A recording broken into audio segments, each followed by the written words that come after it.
Assalamualaikum warahmatullahi ta'ala wabarakatuh.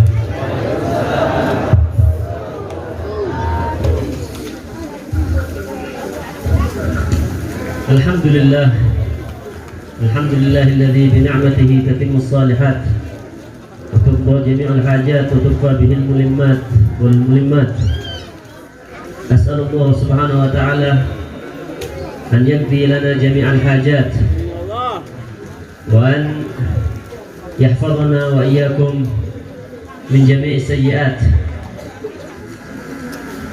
وأصلي وأسلم على سيد السادات وقائد القادات الذي جعل الله ميلاده من أفضل الأعياد لجميع البريات سيدنا محمد سيد المرسلين وخاتم النبيين وعلى آله وصحبه أجمعين.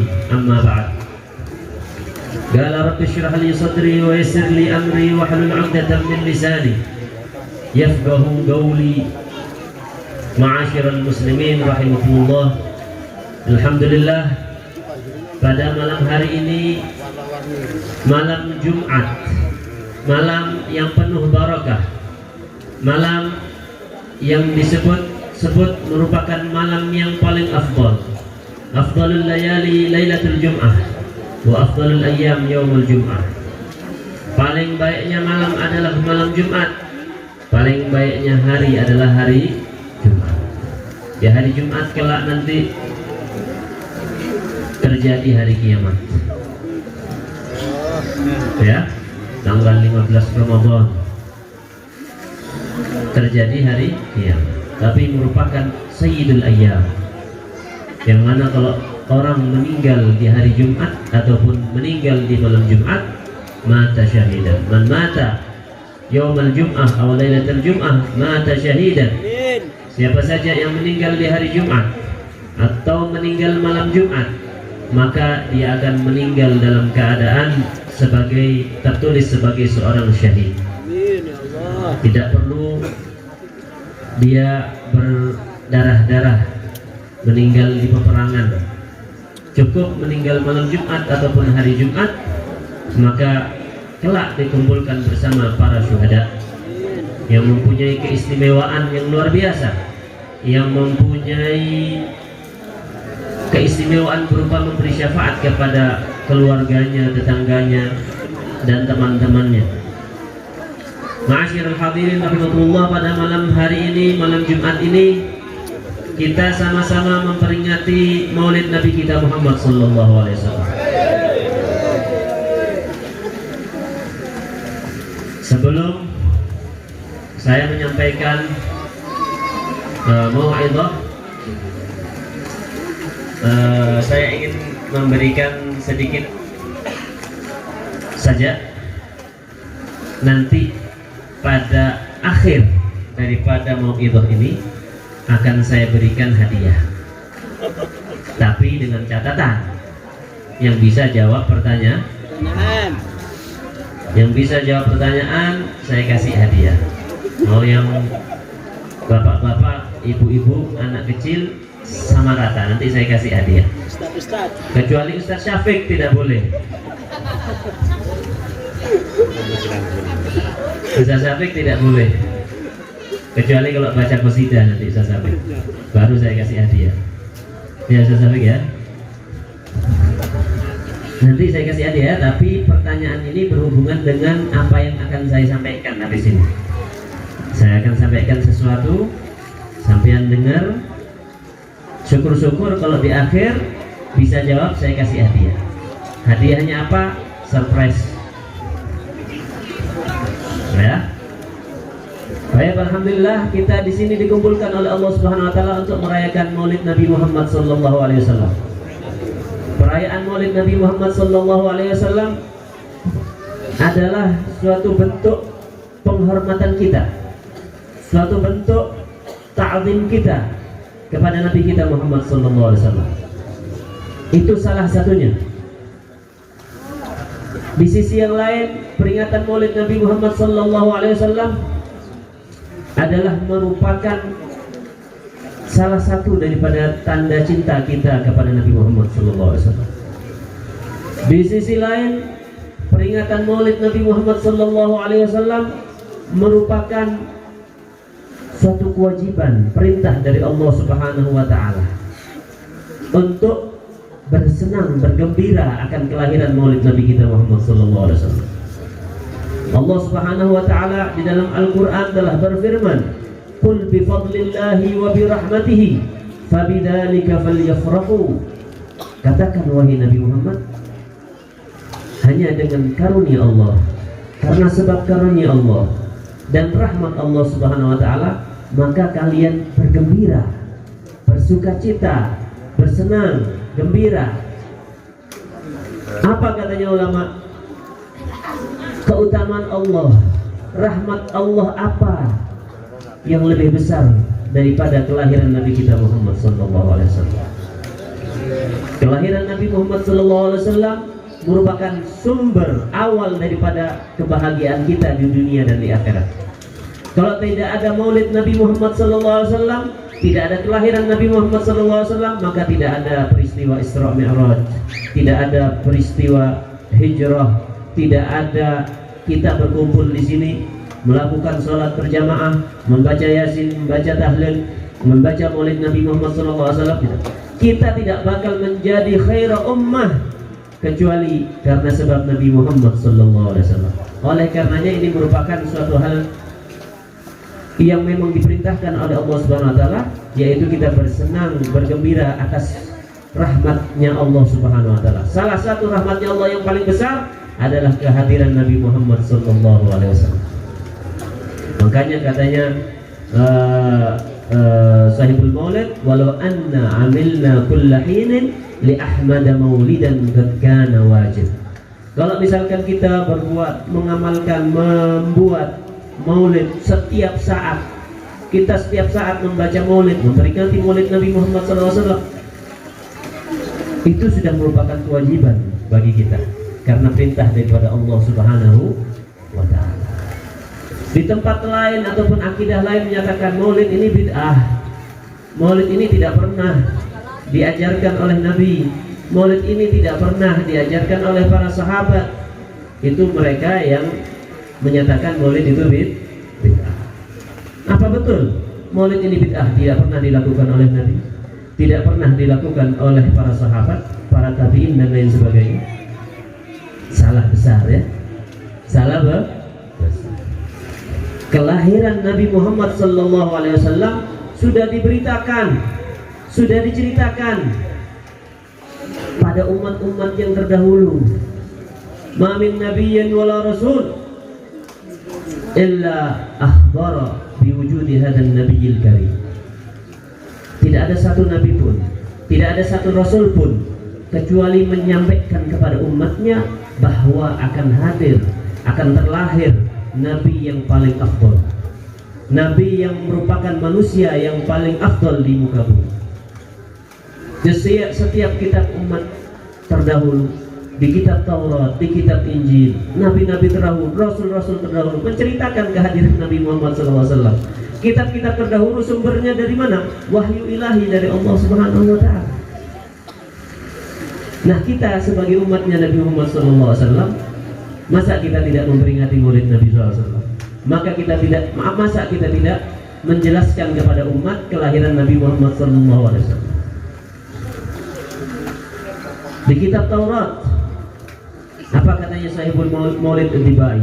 An Atha bin Yasar, an Ka'ab al-Ahbar, qala 'allamani abi at-Taurat illa sifran wahidan kana yakhtimuhu wa yudkhiluhu as-sunduq. Falamma mata abi fatahtuhu fa idza fihi nabiyyun yakhruju akhir zaman mauliduhu bi Makkah wa hijratuhu bil Madinah wa sultanuhu bisyam. Di Maulid Ad-Dibai disebutkan hadis dari Sayyidina Atha bin Yasar dari Ka'ab al-Ahbar, diceritakan bahwasanya beliau ini dahulu seorang Yahudi, abahnya seorang rahib Yahudi. Semua isi Taurat diajarkan kepada Ka'ab al-Ahbar ini, kepada putranya.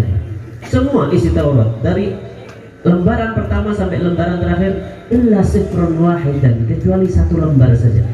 Kana yakhtimuhu wa yudkhiluhu sujud. Katanya ayahku dulu ini dilipat, disegel, dimasukkan peti, dikunci. Ketika ayahku meninggal, sang rahib Yahudi ini, maka aku buka peti tersebut, fatahtuhu, dan ku baca lembaran tersebut. Faida fihi nabiyyun yakhruju akhir zaman. Ternyata di situ ada kabar tentang ada seorang nabi yakhruju akhir zaman, akan keluar di akhir zaman. Mauliduhu di Makkah, kelahirannya di kota Makkah. Wa hijratuhu bil Madinah, kemudian hijrah pindah ke Madinah. Wa sultanuhu bisyam, kemudian nanti pusat pemerintahannya berada di Damaskus di Suriah, di Syam. Itu semua isi Taurat, isi Injil, semua mengajarkan tentang, menceritakan tentang kelahiran Nabi Muhammad SAW. Apakah ini bid'ah? Bid'ah dari Allah Subhanahu wa Ta'ala. Nabi Allah Isa dalam Al-Quran disebutkan bahwasanya beliau menyampaikan kepada Bani Israel bahwasanya wa idh qala Isa ibn Maryam ya Bani Israel inni rasulun ilaikum musaddiqun lima bayna yadayya min at-Taurat wa mubasysyiran bi rasulin ya'ti min ba'di ismuhu Ahmad. Wahai Bani Israel, aku adalah rasul yang diutus kepada kalian. Aku mempercayai, mengimani isi Taurat, dan aku mengabarkan kepada kalian nanti ada rasul yang terakhir, ada nabi yang terakhir, nabi untuk semua umat, yang harus kalian imani, yang harus kalian ikuti, namanya Ahmad. Namanya harus diikuti umat Nasrani, umat Yahudi, siapa saja. Ketika Nabi Muhammad SAW diutus oleh Allah Subhanahu Wa Taala, maka wajib mengikuti Nabi Muhammad SAW, karena semuanya harus mengikuti Nabi Muhammad SAW. Umat apapun juga. Itu Nabi yang terakhir, Nabi penutup, Nabi kita Muhammad Sallallahu Alaihi Wasallam. Nabi yang kita peringatkan malam ini, Nabi yang mempunyai khususiyah luar biasa, Nabi yang mempunyai keistimewaan luar biasa. Makanya pernah ada cerita pengarang kitab Al-Burdah, Al-Imam Al-Busiri, beliau ketika mensifatkan Nabi Muhammad SAW, memuji Nabi Muhammad SAW,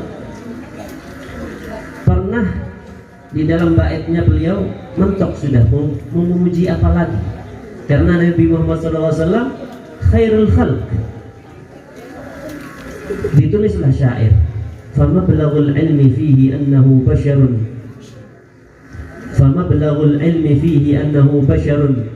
puncak pengetahuan kita tentang Nabi Muhammad SAW adalah bahwasanya beliau seorang manusia. Beliau mau melanjutkan bingung, penggalan bait berikutnya bingung, akhirnya tidak bisa tidur beliau tidur, malamnya bermimpi Nabi Muhammad SAW. Apa sabda Nabi Muhammad SAW di dalam mimpi tersebut? Qul wa annahu khairu khalqillahi kullihim. Katakan, wahai Imam Busiri, wahai sahibul Burdah, Qul, sambung bait kamu yang setengah itu, sambung. Famablaghul ilmi fihi annahu basharun wa annahu khairu khalqillahi kullihim. Puncak pengetahuan kita tentang Nabi Muhammad SAW, kita hanya tahu bahwasanya beliau seorang manusia, tapi yang terpenting bait berikutnya yang diajarkan oleh Nabi Muhammad SAW, wa annahu khairu khalqillahi kullihim, bahwasanya Nabi Muhammad SAW adalah merupakan makhluk yang terbaik, ciptaannya Allah Subhanahu Wa Taala yang terbaik dalam segala hal. Wajahnya paling ganteng, bentuk tubuhnya paling bagus, aromanya paling wangi, kedekatannya di sisi Allah paling dekat, kedudukannya di surga paling istimewa, kesabarannya paling sabar, kedermawanannya paling dermawan, tidak cinta dunia, paling tidak cinta dunia. Nabi Muhammad SAW. Apa kata Sahihul Bukhari? Warawadathu jibalu syummu min dhahabin an nafsihi fa'araha ayyama syaman. Nabi kita Muhammad SAW kan dahulu pernah ditawarkan oleh para malaikat. Warawadathu jibalu syummu min dhahabin an nafsihi fa'araha ayyama syamani. Nabi kita Muhammad SAW ditawarkan oleh malaikat, kalau mau gunung Uhud ini saya jadikan emas buat Nabi Muhammad SAW. Perintah Allah memerintahkan malaikat untuk menawarkan gunung Uhud jadi emas. Anggap kalau di sini gunung Bromo itu mau dijadikan emas dikasih Nabi Muhammad SAW. Kira-kira yang jenengan mau tidak? Mau ya? Mau enggak? Gunung Bromo dijadikan emas buat kalian semuanya. Mau tidak? Mau? Mau ya? Nabi Muhammad tidak mau. Cinta sama Nabi Muhammad, ikut Nabi Muhammad SAW. Nabi Muhammad SAW tidak mau. Loh, kenapa tidak mau? Gunung emas ini mau dikasih Nabi, tidak mau beliau. Warawadat Nabi SAW, ibaratnya katanya Imam Busiri, warawadatul jibalu syummu min dhahabin. Gunung yang besar itu, gunung yang tinggi itu merayu, seakan-akan merayu Nabi Muhammad SAW. Ayo, tadi emas aku ini, masuk nak gelem. Ibaratnya seperti itu. Tapi Nabi Muhammad SAW fa'araha ayyama syamami. Nabi SAW memperlihatkan kepada gunung yang tinggi itu bahwasanya beliau lebih tinggi daripada gunung itu, lebih berharga, lebih bernilai daripada gunung itu. Nabi SAW menolak, tidak mau. Apa sebabnya Nabi Muhammad SAW menolak? Supaya umatnya tidak rebutan dunia, supaya umatnya tidak pikirannya ini dunia, tidak bangun tidur ya apa ini dunia. Kenapa? Hubbud dunya ra'su kulli khati'atin. Cinta dunia itu adalah pangkal segala kesalahan. Gara-gara dunia orang bisa musuh-musuhan sesama tetangga. Gara-gara dunia orang sama sesaudara bermusuhan, bahkan bunuh-bunuhan. Gara-gara dunia. Gara-gara dunia orang bisa baca-bacaan, satu desa bisa perang, antara desa sini desa sana bisa perang. Kenapa? Gara-gara dunia. Hubbud dunya ra'su kulli khati'atin. Demi itu Nabi Muhammad SAW menolak gunung dijadikan emas dikasih ke beliau. Demi apa? Demi umatnya jangan sampai nanti rebutan dunia. Apa sebab? Tinggal di dunia ini sementara. Dunia sementara. Amar ummati ma baina sittin ila sab'in. Umur umatku mayoritas rata-rata kalau tidak 60-70 rata-rata. Mau dibawa kemana? Senang paling 10 tahun, sehat berapa tahun? Umur yang 60 tahun, kalau tidur setiap hari 8 jam, yang dipakai paling cuma 40 tahun. Sadar 40 tahun dipakai buat tidur, makan, bercanda. Ada musibah, cekcok sama tetangga, sama keluarga, urusan sama pejabat, urusan sama teman bisnis dan lain sebagainya. Dunia darun nasab, darun ta'ab. Dunia ini tempat capek, bukan tempat istirahat. Dunia sebentar, kenikmatannya sedikit dibandingkan akhirat. Dibandingkan akhirat sedikit saja. Lau kana dunya dhahabun yafna wal akhirah khashabun aw khazafun yabqa lakana khashabun yabqa aula minad dunya. Kalau misalkan dunia ini emas, tapi tidak bertahan lama, setahun habis. Sampean tinggal di rumah yang terbuat dari emas, tapi cuma sebulan. Sebulan. Ada ini rumah dari tembikar atau dari kayu, dari tanah liat atau dari kayu. Tapi sampean bisa tempati seumur hidup. Pilih mana kira-kira? Pilih yang dari kayu atau dari tanah liat tapi bisa dipakai seumur hidup daripada emas cuma sebulan. Lah ini kebalikannya. Akhirat ini emas yang bisa dipakai selamanya. Dunia seperti kayu atau tanah liat yang cuma dipakai sebulan. Bahkan kenikmatannya jauh kenikmatan akhirat. Kalau kita misalkan minum minuman akhirat, minum minuman surga, makan makanan surga, habis itu makan makanan dunia, muntah. Langsung muntah. Saking enaknya makanan surga. Bahkan katanya Nabi Muhammad SAW, kerudungnya bidadari, ibu-ibu nanti kalau masuk surga, kerudungnya yang sampean pakai nanti itu lebih berharga, lebih mahal daripada dunia seisinya. Sampean bayangkan saja, sampean punya kerudung nanti, bapak-bapak punya bidadari, kerudungnya saja, kerudungnya itu lebih mahal daripada dunia seisinya. Mala ainun ra'at wala udhunun sami'at wala khatara ala qalbi bashar. Tidak bisa kita lihat masih dunia surga, tidak bisa kita mendengar surga, tidak bisa kita menghayal sebenar-benarnya surga itu seperti apa. Karena apa? Itu Nabi SAW menyatakan kerudungnya saja, kerudungnya bidadari lebih mahal daripada dunia seisinya. Bayangkan, oleh karenanya maka para ulama, para aulia mengikuti jejak Nabi Muhammad SAW, tidak rebutan dunia. Mereka lari dari dunia karena dunia sebentar saja. Walladhi ya'ti yubadaru bil badli, dapat duit langsung mereka sedekahkan. Karena mereka tahu ini bukan di sini. Kalau saya enak-enakan di sini bisa melarat nanti di akhirat. Kalau saya enak-enakan di surga, nanti enak-enakan di dunia bisa melarat nanti di akhirat. Oleh karenanya Nabi Muhammad SAW mengajarkan kepada kita untuk tidak cinta dunia. Apa itu dunia?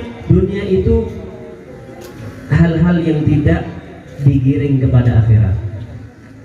Kalau kita misalkan punya mobil dipakai buat majelis taklim, dipakai buat jemput ulama, itu bukan dunia. Tapi itu termasuk bagian daripada proyek akhirat. Punya rumah, kita niatkan untuk majelis taklim, kita niatkan untuk hal-hal yang positif, itu bukan dunia tapi akhirat. Makanya Nabi Muhammad SAW lari dari dunia itu supaya umatnya tidak ikut-ikut. Nabi kita Muhammad SAW, Nabi yang luar biasa, Nabi yang sangat-sangat penyabar, penyayang. Nabi Muhammad SAW yang dahulu ketika dakwah ke Taif, ke daerah pegunungan di Hijaz sana, Nabi SAW dilempar batu. Nabi SAW dilempar batu sampai berdarah-darah Nabi kita Muhammad SAW. Tapi ketika ditawarkan oleh malaikat,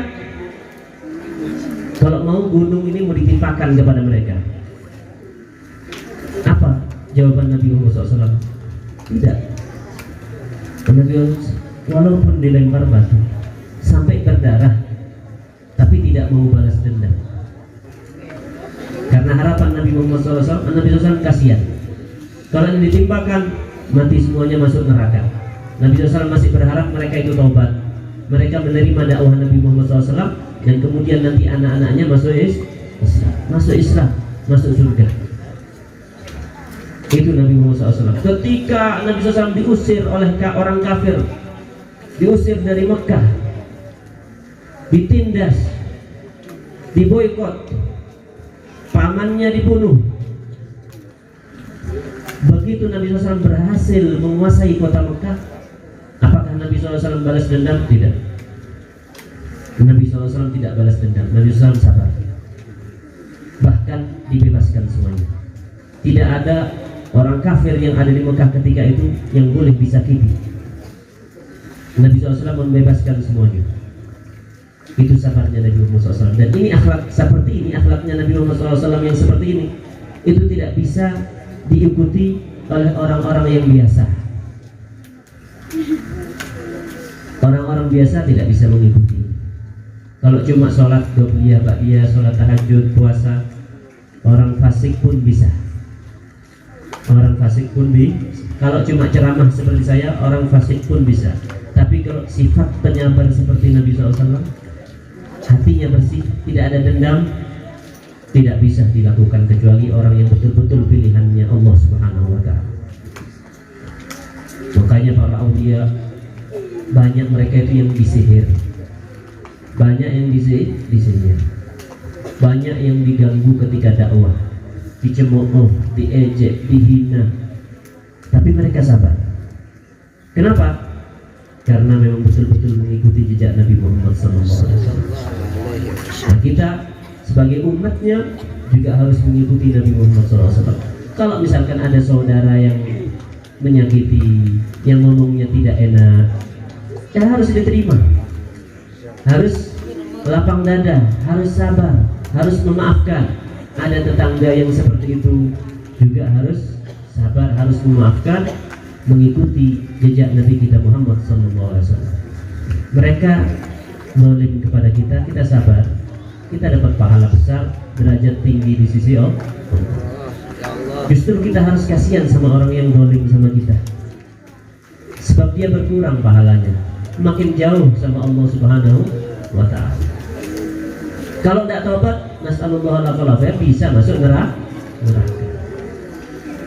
Maka hendaknya kita ini hadir maulid, sudah berapa maulid yang kita hadir, dari rumah ke rumah, dari musalla ke musalla, dari masjid ke masjid, kita menghadiri maulid Nabi Muhammad SAW.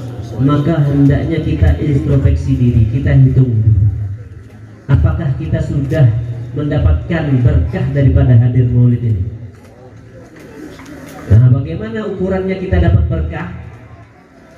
Jangan diukur pakai dunia. Oh, usaha saya lancar setelah hadir maulid. Oh, saya punya pertanian, hasilnya bagus. Jangan dilihat dunianya, walaupun itu pasti dapat. Tapi kalau diniatkan dunia, dapatnya dunia saja, akhirat tidak dapat. Wa man yurid thawabad dunya nu'tihi minha wa laysa lahu fil akhirati min nasib. Siapa saja yang menginginkan dunia, hadir majelis ta'lim, hadir majelis maulid, tapi inginnya hanya dunia, dapat, dikasih sama Allah sesuai niatnya, tapi di akhirat tidak dapat bagian. Tapi yang menginginkan thawabal akhirah, pahala di akhirat, nu'tihi, dapat ziyadah dari Allah Subhanahu wa Ta'ala. Nazid lahu fi, man yurid hartal akhirah nazid lahu fi harthih. Yang ingin dapat akhirat, hadir majlis maulid, hadir majlis ta'lim, inginnya supaya berubah. Yang asalnya suka marah menjadi penyabar seperti Nabi Muhammad SAW. Yang asalnya pendendam menjadi orang yang suka memaafkan seperti Nabi Muhammad SAW. Yang asalnya cinta dunia, berkat hadir maulid berubah, senang membantu, senang sedekah. Nah, itu tujuannya seperti itu, maka dunia pun dapat, bukan hanya akhirat. Paham ya? Kita di sini diniatkan hadir ini untuk akhirat. Sebab kalau niatnya akhirat, dunia dapat. Tapi sebaliknya, kalau niat dunia, dunia dapat, akhirat tidak ada.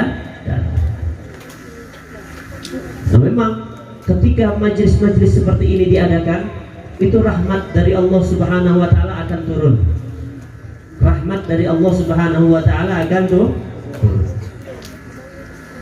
turun. Ala inna li rabbikum fi ayyami dahrikum nafahat ala fata'arrabu laha. Ketahuilah bahwasanya di hari-hari sepanjang tahun kalian ini ada hembusan rahmat dari Allah Subhanahu wa Ta'ala. Maka hampiri, hadang rahmat tersebut. Sodorkan diri Anda kepada rahmat Allah Subhanahu wa Ta'ala. Nah, ini ulama menjelaskan bagaimana kita bisa menghadiri, menghadang, menghampiri rahmat yang turun dari Allah Subhanahu wa Ta'ala. Katanya ulama, bihuduri majalisil ilm wa majalisil dzikir wa majalisil khair. Dengan kita hadir ke majelis ta'lim, majelis maulid, salat berjamaah, yasinan, tahlilan, itu berarti kita menghampiri rahmatnya Allah Subhanahu wa Ta'ala. Yang mana rahmatnya Allah Subhanahu wa Ta'ala kalau turun,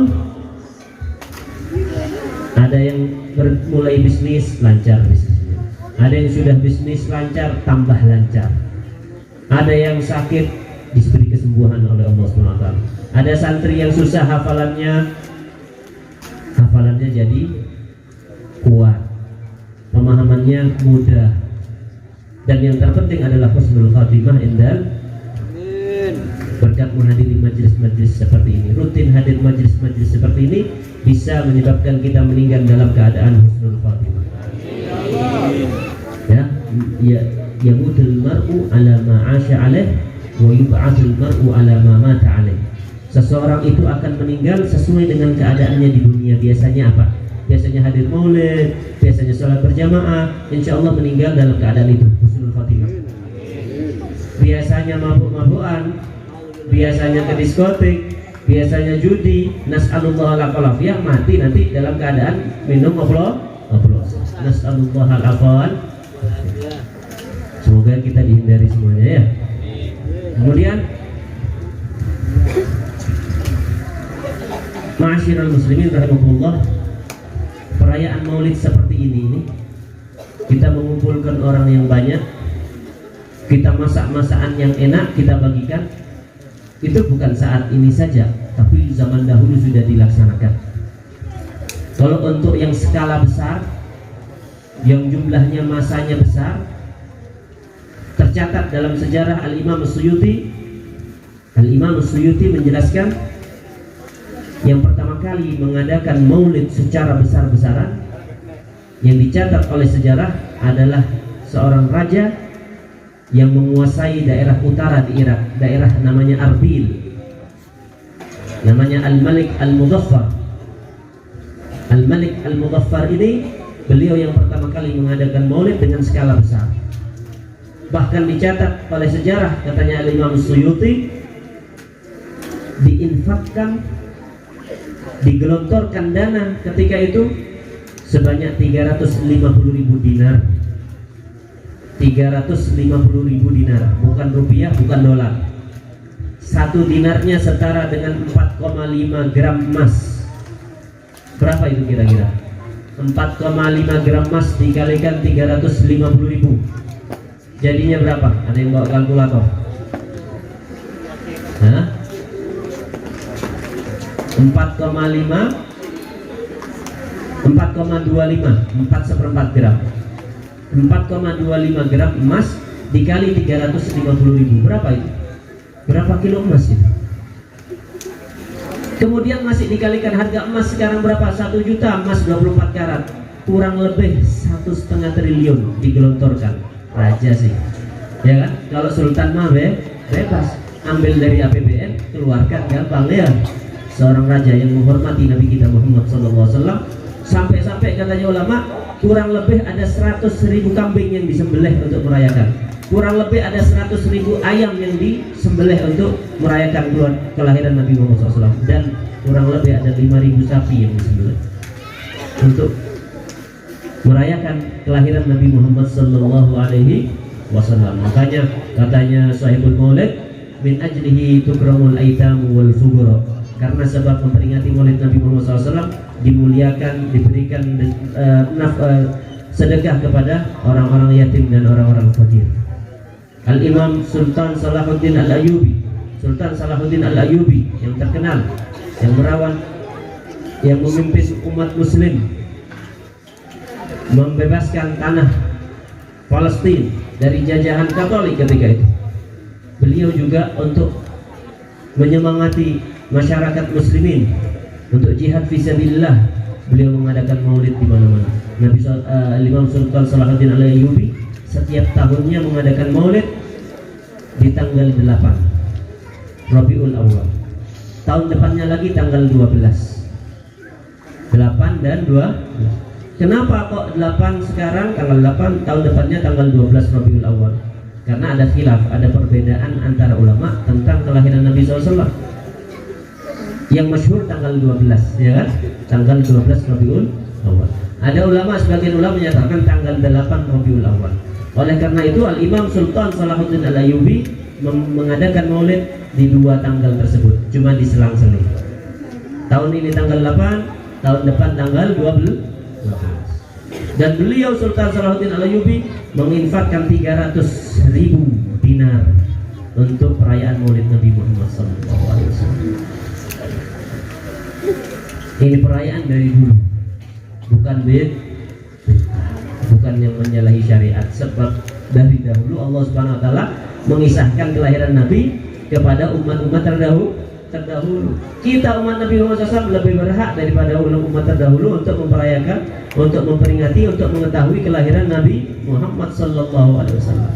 Nabi yang keistimewaannya luar biasa, yang kelebihannya khususiyahnya luar biasa. Imam Suyuti mempunyai 3 jilid kitab tebal-tebal, 3 jilid, semuanya tentang khususiyah Nabi Muhammad SAW, semuanya tentang keistimewaan Nabi Muhammad SAW. Kita ambil sedikit saja. Ada bait syair yang dikarang oleh ulama menjelaskan tentang keistimewaan Nabi Muhammad SAW. Qala khussa nabiyyuna bi'asyrati khisal lam yahtalim qattu wa ma lahu dhilal. Nabi Muhammad SAW mempunyai keistimewaan 10 saja yang harus kita tahu. Paling tidak 10 kita harus tahu. Dikit banyak keistimewaan Nabi SAW. 10 saja. Khusus nabiyyuna bi'asyrati khisal. Yang pertama, lam yahtalim qattu. Yang pertama, Nabi SAW tidak pernah ihtilam. Apa itu ihtilam? Mimpi basah. Jangan tahu semuanya mimpi basah. Sudah pernah mengalami mimpi basah? Belum? Yang belum jangan. Yang sudah pernah mimpi basah itu bermimpi kemudian pagi-pagi basah. Hujanan ngompol. Bukan ngumpul loh ya. Bukan ngumpul. Nabi SAW semasa hidupnya tidak pernah mimpi basah. Loh kenapa? Karena mimpi basah itu ada permainan setan di situ. Ada permainan setan. Kita yang laki-laki dimainkan oleh setan pikiran kita supaya berhayal-berhayal kepada perempuan. Akhirnya malam mimpi basah. Sedangkan Nabi SAW seorang Nabi yang terbaik, tidak bisa setan itu mengganggu Nabi. Laisa lahu lifin Nabi sabil. Setan tidak bisa mengganggu Nabi, tidak bisa menguasai Nabi, tidak bisa mempermainkan Nabi. Itu yang pertama, ma lahu dhilal. Yang kedua, wal ardu ma yakhruju anhu tabtali'. Bumi ini setiap apa yang dikeluarkan oleh Nabi SAW, ulama menghormati Nabi SAW, ta'adduban sama Nabi SAW, tidak bilang kotoran, bilangnya fadalat. Setiap yang keluar dari Nabi Muhammad SAW langsung ditelan oleh bumi, langsung ditelan. Makanya Sayyidatuna Aisyah bingung, bertanya kepada Rasulullah SAW, wahai Rasulullah SAW, kenapa kok setiap ada engkau wahai Rasulullah masuk ke toilet, masuk ke tempat untuk qada'il hajah, dan orang yang setelahnya masuk ke situ setelah engkau selesai, orang setelahnya masuk ke situ, kok tidak melihat ada bekas, kok tidak ada apa-apa yang keluar dari engkau ya Rasulullah? Apa jawaban Nabi SAW? Ama alimti ya Aisyah, ya Allah Subhanahu wa taala amara al-ardha an tabtali' ma kharaja min al-anbiya. Atau kama qala sallallahu alaihi wasallam. Ketahuilah wahai Aisyah, bahwasanya Allah Subhanahu wa taala memerintahkan bumi ini untuk menelan segala yang keluar daripada anbiya. Sehingga tidak ada yang kelihatan. Makanya para ulama menyatakan fadalat bukan kotoran. Fadalat bahasanya, ta'addubannya kepada Nabi Muhammad SAW, karena Nabi SAW semuanya bersih. Segala yang keluar dari Nabi Muhammad SAW itu suci. Makanya sebagian sahabat ada yang pernah minum yang keluar dari Nabi Muhammad SAW. Biasanya kalau Nabi SAW malam hari itu bermalam, ada dahulu kan toilet itu di luar jauh. Kalau mau buang air harus keluar desa.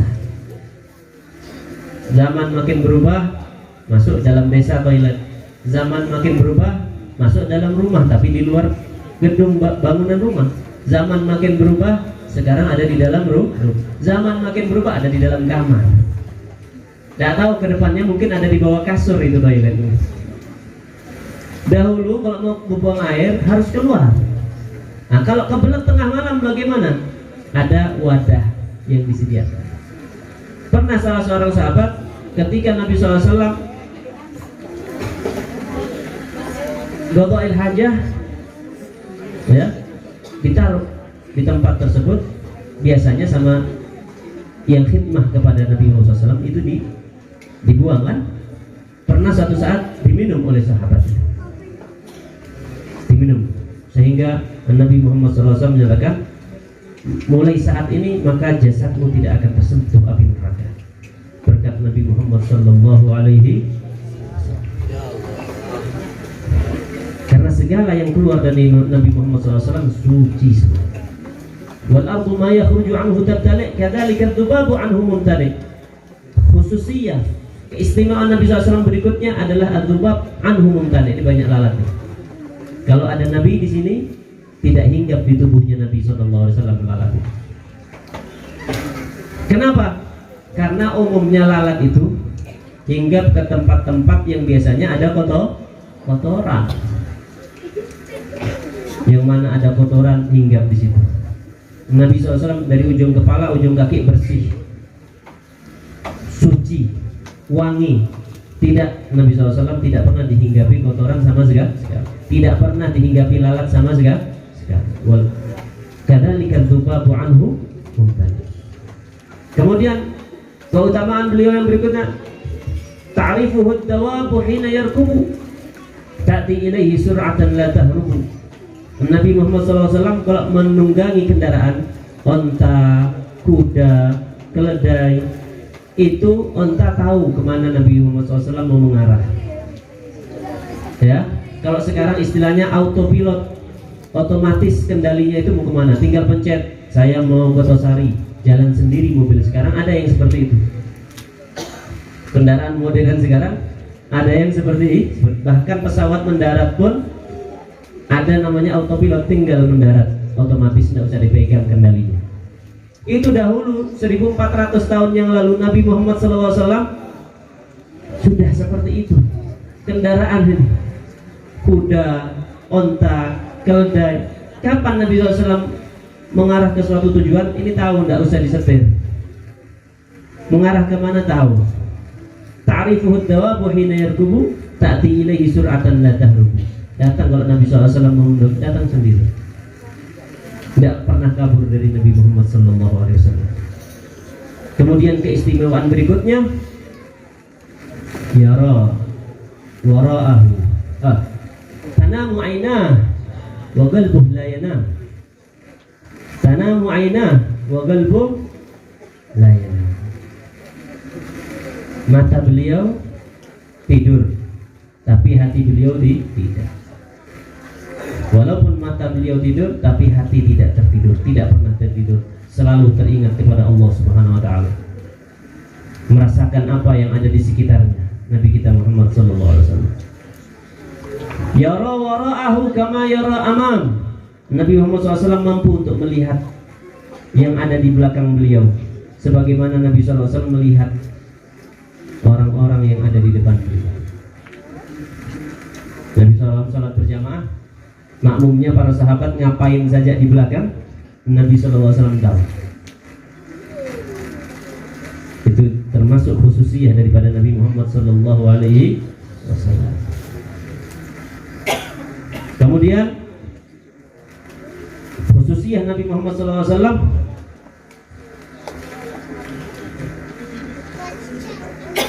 Wulida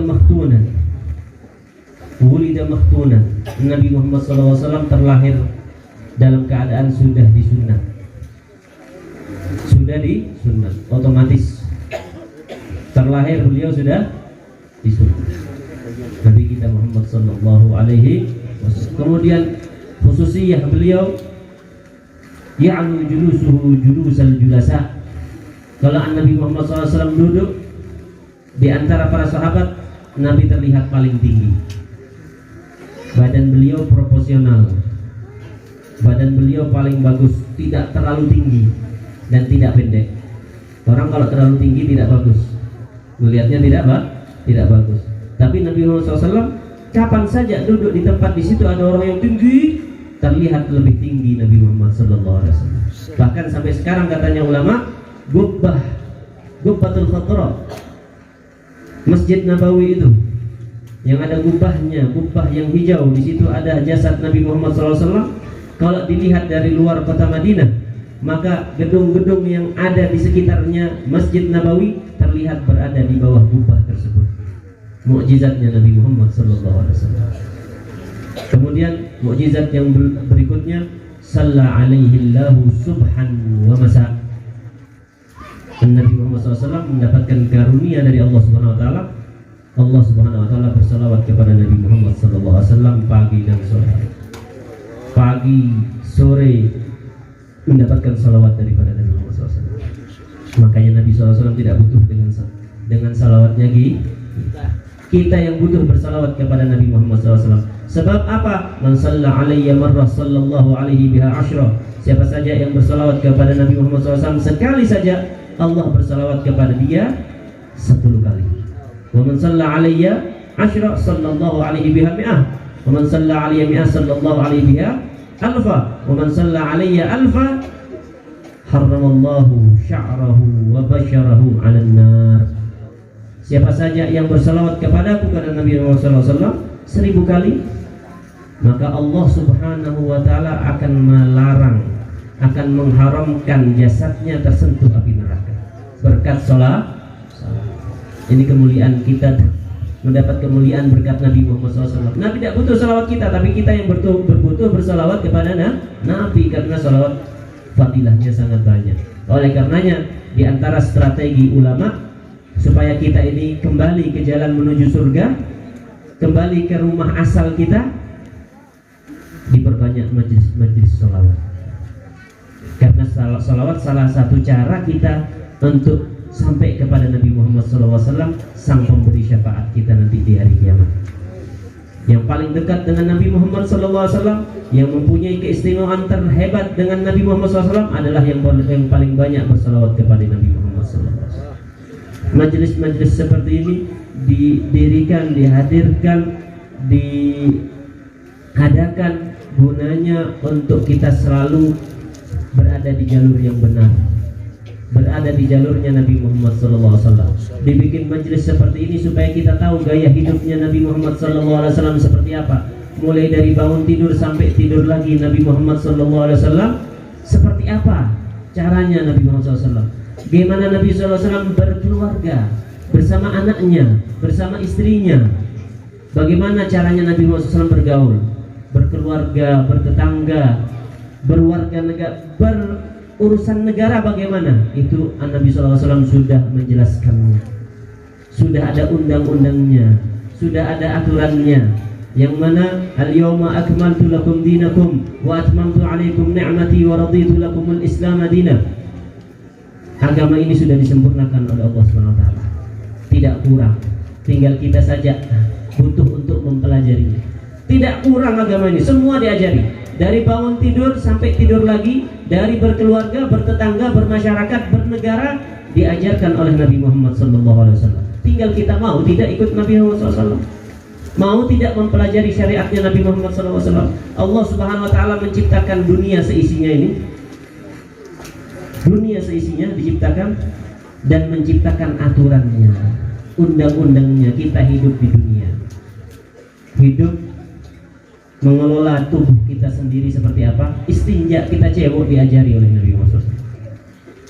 Kita cebok, urusan yang remeh diajari oleh Nabi Muhammad SAW. Yang remeh saja itu diajari, apalagi sampai berhubungan dengan suami istri, berhubungan dengan tetangga. Man kana yu'minu billahi wal yawmil akhir falyukrim dhaifah, falyukrim jarah. Bernegara, la yu'minu ahadukum hatta yuhibba li akhihi ma yuhibbu li nafsihi. Bermasyarakat, jangan sampai mengganggu tetangga, jangan sampai menyakiti. Diajarkan semuanya supaya selamat di dunia, di akhirat diajarkan. Allah yang menciptakan bumi dan Allah mengajarkan, memberikan undang-undang bagaimana cara kita hidup di dalamnya. Maka syariat Nabi Muhammad SAW, undang-undang Nabi Muhammad SAW itu berguna.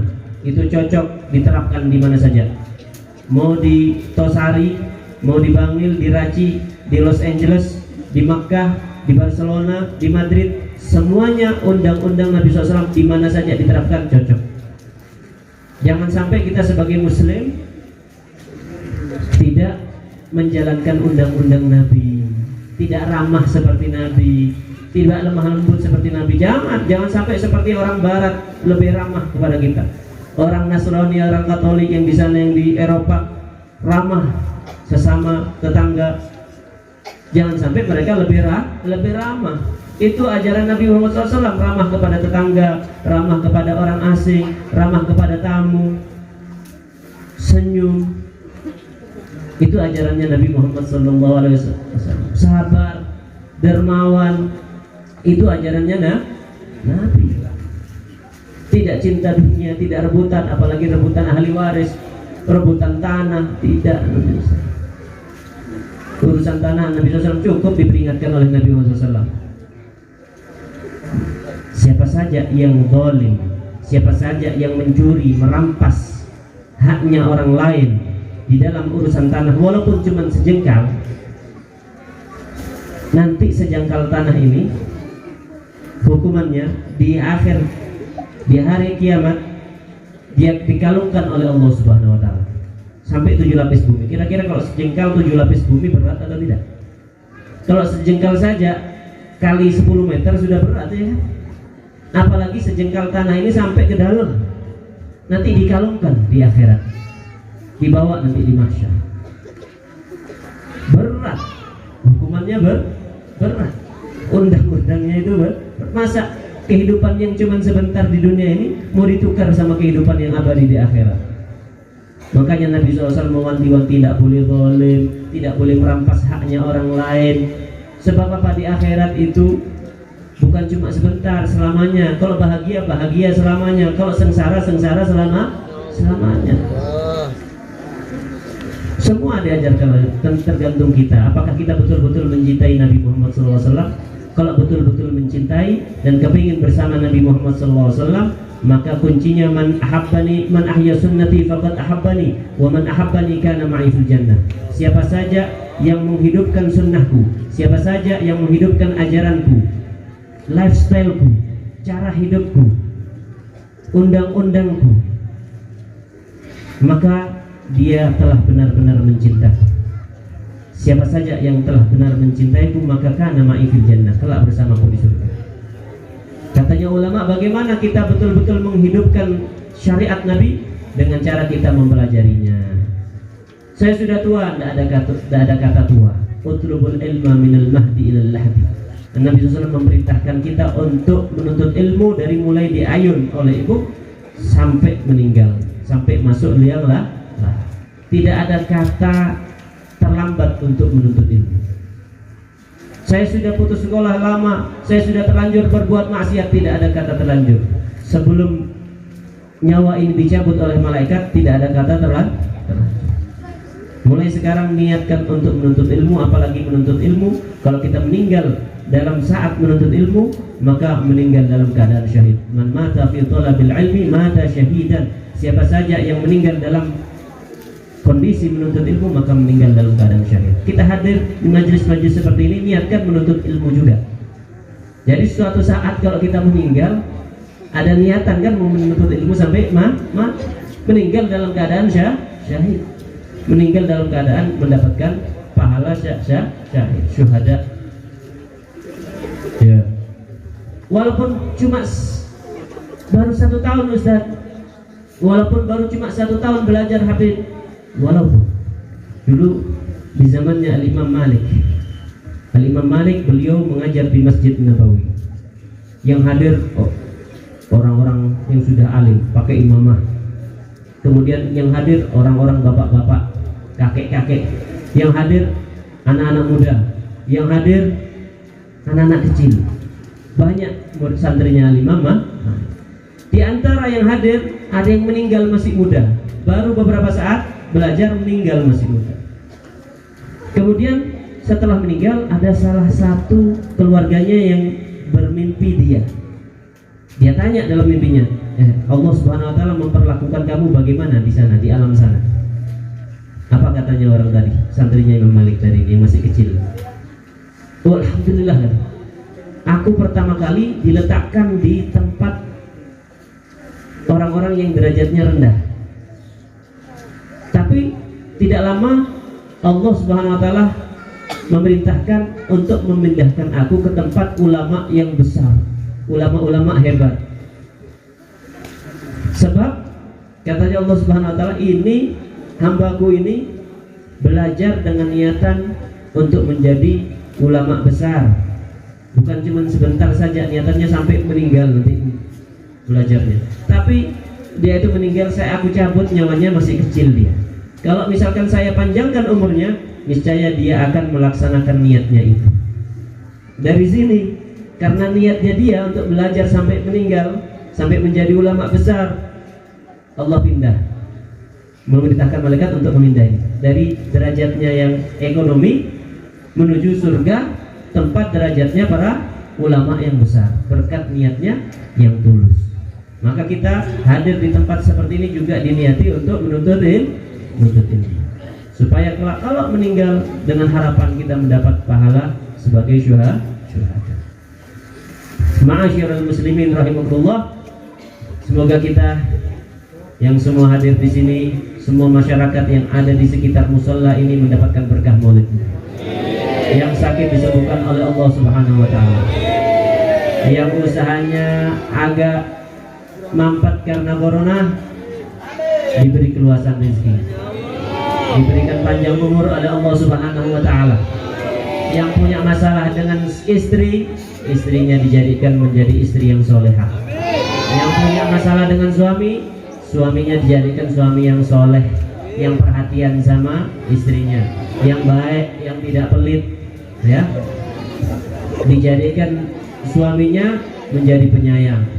Yang lagi belajar, semoga ditambah ilmunya, ditambah kekuatan hafalannya, ditambah kekuatan untuk memahami pelajarannya.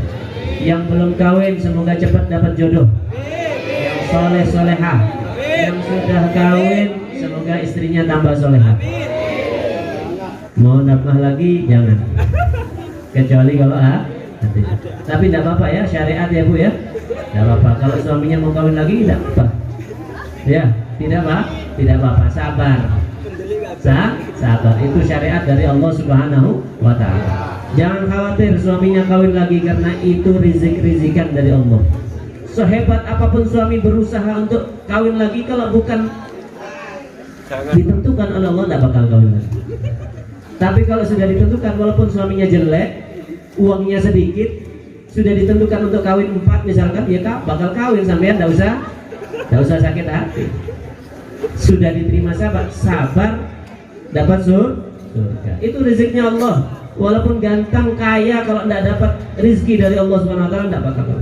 Berapa banyak saya punya teman kaya, ganteng, badannya bagus, sampai sekarang belum kawin, usianya 40. Berapa banyak ada orang jelek ya kan, tapi istrinya banyak. Itu rezeki dari Allah. Allah terserah mau ngasih ini istrinya 1, 2, 3, 4. Ini mau dikasih, dia mobilnya banyak, dia punya rumah banyak, itu terserah Allah. Termasuk daripada kewajiban kita adalah menerima keputusannya Allah Subhanahu wa taala. Ar-ridha bil qada wal qadar, hukumnya wajib. Tidak boleh kita i'tirad sama Allah Subhanahu wa taala. Ingat Bu, kehidupan di dunia ini sebentar. Kehidupan di dunia sebentar. Paham ya? Sebentar. Jangan sampai gara-gara suami kawin lagi nanti protes sama Allah Subhanahu wa taala. Tidak boleh. Hukumnya haram, termasuk dosa besar. Tidak boleh. Sabar, terima, ini dari Allah Subhanahu wa taala. Sebentar saja usia ini, kemudian kita nanti masuk surga dengan yang nikmat luar biasa. Nikmat luar biasa. Suami mempunyai istri, kalau misalkan istrinya tidak solehah juga sabar. Karena istri solehah jarang. Istri solehah jarang. Ad-dunya mata' wa khairu mata'iha al-mar'atus solehah. Dunia ini isinya kemewahan, ya kan? Keindahan. Tapi sebaik-baiknya barang barang yang paling langka, kemewahan yang paling langka, kenikmatan yang paling langka adalah istri solehah. Ibarat berlian itu yang besarnya satu genggam, jarang atau tidak? Jarang. Seperti itu istri solehah. Istri solehah seperti ini.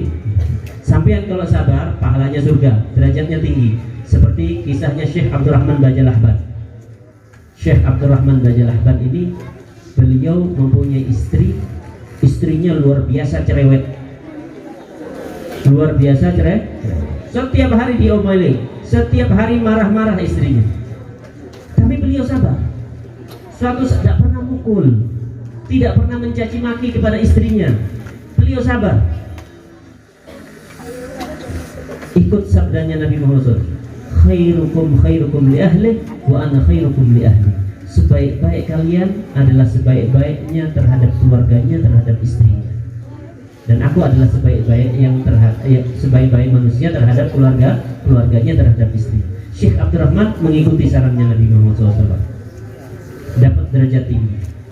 Suatu saat beliau diomeli sama istrinya luar biasa, dia marah sama istrinya marah sama dia sabar, tidak kuat, keluar dari rumah, minggat dari rumah, kabur, tidak mukul, tidak menghina istrinya, kabur tapi dari rumah, kabur, sudah tidak kuat sudah.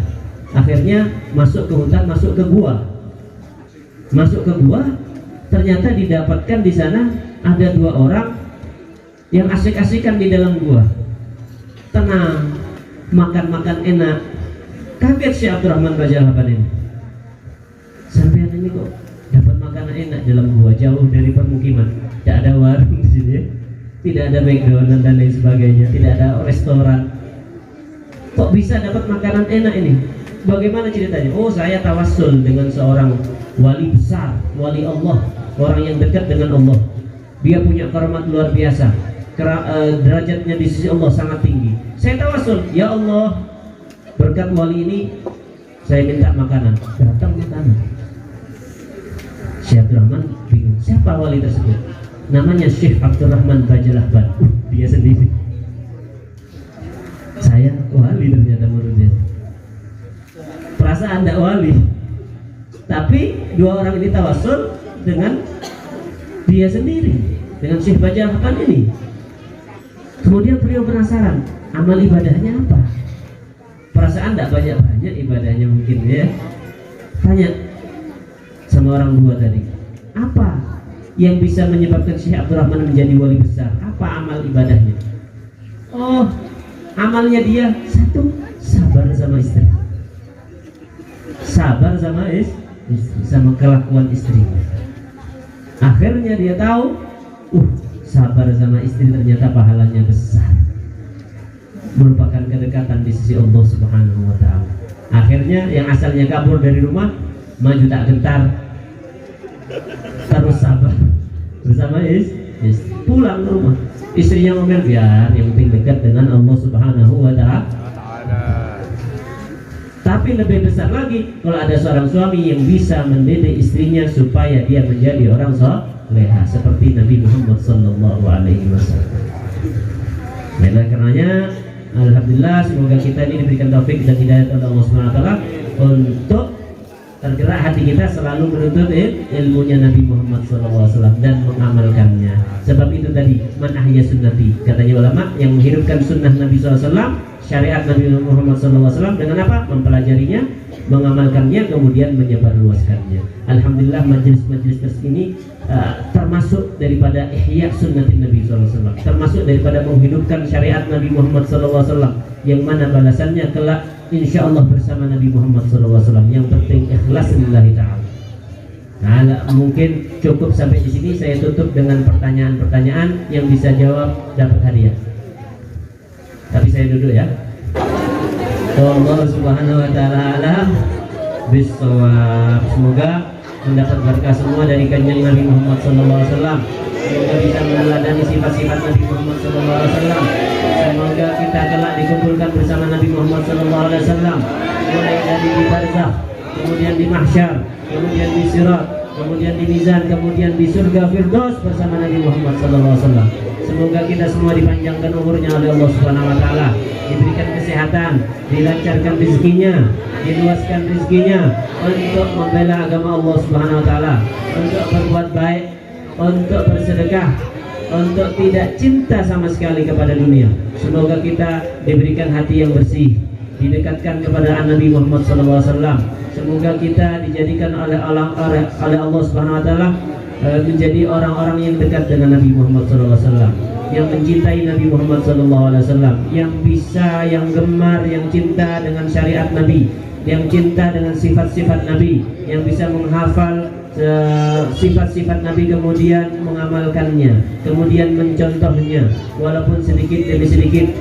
Semoga kita mendapatkan keikhlasan, betul-betul ikhlas hanya karena Allah, bukan karena dunia, hanya karena Allah dalam segala hal, di dalam menuntut ilmu, di dalam berusaha, di dalam berkeluarga, di dalam beristri, di dalam mempunyai anak. Semoga niat kita hanya untuk Allah Subhanahu wa taala, hanya untuk menyenangkan Allah, hanya untuk membahagiakan Nabi Muhammad SAW. Semoga kita mendapatkan ilmu yang berkah, ilmu yang manfaat, harta yang berkah, harta yang manfaat, umur yang berkah, umur yang manfaat, dijauhkan dari segala malapetaka, dijauhkan dari segala bahaya, dijauhkan dari segala gangguan setan dan jin, dijauhkan dari segala sihir, dijauhkan dari segala musuh-musuh kita, baik musuh yang tampak ataupun yang tidak tampak. Semoga desa ini mendapatkan rahmat dari Allah Subhanahu wa taala. Penduduk desa ini mendapatkan curahan rahmat dari Allah Subhanahu wa taala, mendapatkan taufik, mendapatkan hidayah, mendapatkan kedekatan dengan Allah Subhanahu wa taala, mendapatkan kedekatan dengan Nabi Muhammad sallallahu alaihi wasallam, mendapatkan cahaya dari Allah Subhanahu wa taala, sehingga kita bisa melihat mana yang baik, mana yang tidak baik, mana yang baik, mana yang terbaik, dan kita digerakkan untuk menjalankannya. Allahumma arinal haqqa haqqan warzuqna ittiba'ah, wa arinal batila batilan warzuqna ijtinabah. Allahumma rabbana atina fid dunya hasanah wa fil akhirati hasanah wa qina adzaban nar wa adkhilnal jannata ma'al abrar ya azizu ya ghaffar ya azizu ya ghaffar. Allahumma ihdina fi man hadait wa afina fi man afait wa tawallana fi man tawallait wa barik lana fi ma a'tait wa qina syarra ma qadait fa innaka taqdi wa la yuqda 'alaik wa innahu la yadhillu man walait wa la ya'izzu man 'adait tabarakta rabbana wa ta'alait فلك الحمد على ما قضيت نستغفرك ونتوب إليك. اللهم سلمنا والمسلمين والطف بنا والمسلمين وعافنا والمسلمين. اللهم أصلح من في صلاحه صلاح الإسلام والمسلمين وأهلك من في هلاكه صلاح الإسلام والمسلمين. اللهم وارفع عنا الغلاء والوباء والربا والزنا والزلازل والمحن وسوء الفتن ما ظهر منها وما بطن عن بلدنا إندونيسيا هذا خاصة وعن سائر بلاد المسلمين عامة يا رب العالمين. اللهم اصلح الأمة والرعية، اللهم اصلح الأمة والرعية، اللهم اصلح ولاة أمورنا، اللهم اصلح ولاة أمورنا واجعل ولاتنا يا رب في من خافك واتقاك يا رب العالمين، يا رباه يا رباه يا غوثاه يا غوثاه يا ذا الجلال والإكرام يا ذا الجلال والإكرام يا ذا الجلال والإكرام. أغثنا أغثنا أغثنا. اللهم ربنا آتنا في الدنيا حسنة وفي الآخرة حسنة وقنا عذاب النار. وصلى الله على سيدنا محمد النبي وعلى آله وصحبه وسلم والحمد لله رب العالمين. بسر الفاتحة إلى حضرة النبي. Tell me pretty lies, look me in the face, tell me that you love me, even if it's fake.